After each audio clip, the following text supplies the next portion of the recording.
Now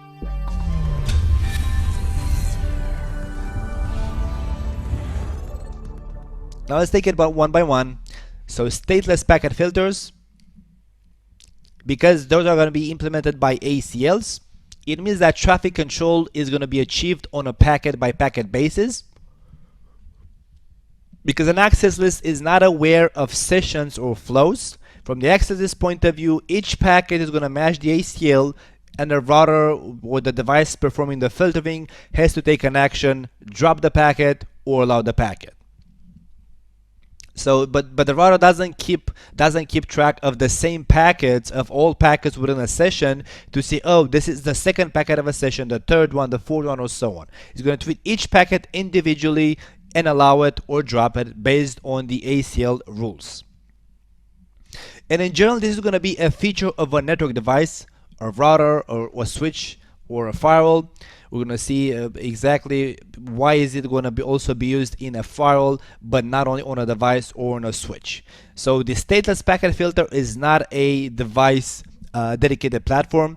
Even if you use IP tables on Linux, it's still a feature of the, let's say, operating system. It's not a dedicated system to do only firewalling. And because we use access list, it means that the traffic policies can be built based on the layer 3 header, source destination IP and protocol, the layer 4 header, which means source and destination port numbers and protocol, and likewise you can also match on the TCP flags on all of them. I've added there a couple of them like the SYN, ACK, reset. You can match on pretty much all TCP flags on FIN, on URGE, on whatever. So as I was saying, because those are going to be classic ACLs, we have two types of ACL, standard and extended, and we can actually implement the packet filters in 3 variations. So before we go there, just to make sure everybody is on the same side with the stateless packet filter or just regular packet filter. So like for example, if I'm going to put an access list inbound in here, inbound, which let's say it is going to just, for the sake of it, is going to permit all traffic, just permit any, let's say. So if I'm going to have a session between router 2 and ACS 1, it means that when router 2 sends the first packet number 1, router 3 is going to match that packet against the inbound ACL, and it's going to allow it because the ACL has a permit any in there. It's going to allow the packet. And once the router 3 has routed the packet, then it has forgotten about ever seeing it. Then router 2, of course, sends the second packet from that session, destined to likewise ACS 1. 3 says again, oh, I got a new packet inbound on an interface where I have an inbound an inbound ACL applied.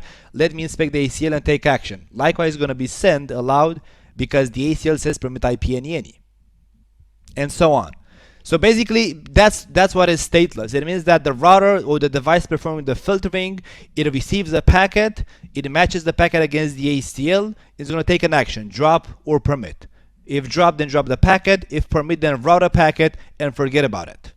Next packet shows up from the same session, but the router is not aware of that. That's a session. It's going to treat it. It's going to treat each packet individually. Receives the second packet, matches it against the ACL. It's going to match on a permit statement, routes the packet, forgets about it. So we have 3 variations of the access list. It's going to be a RACL, which stands for router of access list, which means because the router in general, in most cases, is going to have only layer 3 interfaces, it means it makes sense that the RACL is going to be applied as a feature on a layer 3 port. There we go. So the RACL is going to be an IP filter applied on a layer 3 interface. That's why it's called a router of access list. A VACL stands for VLAN access list, and is going to be an IP and or non-IP filter applied at the VLAN level. I'm going to speak just about the IP part of it. So with VACL, you can filter both IP and non-IP like ARP or SpanIT or CDP or LLDP or whatever, or so any kind of non-IP protocol can be also filtered with VACL, and VACL is going to be applied at the VLAN level, not at an interface level. And then you have the packet, which stands for port access list, which means that can be either an IP and likewise and a non-IP filter, which is going to be applied on a layer 2 interface this time. So even the naming convention tells you exactly where you're going to apply the access list. And now, why the VACL supports only layer 3, only IP filtering and not non-IP filtering? Because at layer 3, I'm speaking about IP only. Everybody runs only IP. I'm not running any other layer 3 protocols like AppleTalk or like IPX or whatever. I mean, maybe there are some isolated cases in the world for sure that they still run other layer 3 protocols, but mostly we're going to speak about only IP, so that's why it's going to be IP filtering only for the VACL. While the VACL and the PACL, they can filter also non-IP traffic, because the filtering is applied at the layer 2 level, either at the interface level for PACL or the VLAN level for VACL. And because at layer 2 I have also non-IP protocols, then there we go, those two filters can also match and filter on non-IP traffic. So I'm saying all of these comparisons because, as you've saw throughout the whole week, as we were speaking about examples, commands, or more specific, let's say more specific terms and technologies, then as I was saying in the beginning of the class, I don't want you to memorize things. I want you to try and understand why with the VACL I can do only this, and with the VACL I can do some more. It has to make sense. So the stateless packet filters, they don't support nowadays requirements for providing security at the edge of the network, or not even in the core, because they lack application level gateway capability. So they cannot inspect the layer 7 header, they cannot prevent layer 7 attacks, which is kindly nowadays pretty much all attacks are happening at layer 7.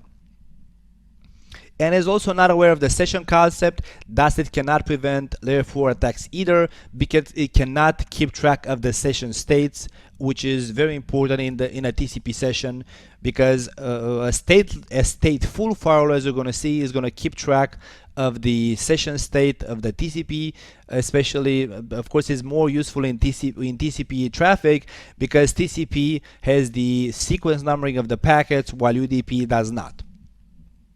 And also it's going to add a lot of management overhead. It's very difficult to deploy effectively when more than 2 zones exist, because you're going to have to, if you have like 3 or 4 zones and you want to do filtering with an ACL, then because of the fact that the ACL filtering is unidirectional, then you're gonna need to go and do a lot of filterings back and forth, and you even may do in the end a lot of mistakes, because you're not gonna keep track of which, or you're gonna lose track of which traffic has to be allowed in which direction to begin with. But we're going to see that those are still going to be used, the packet filters, in other use cases, but in general not at the network edge, where you would want another kind of filtering, which is going to be the stateful packet filtering.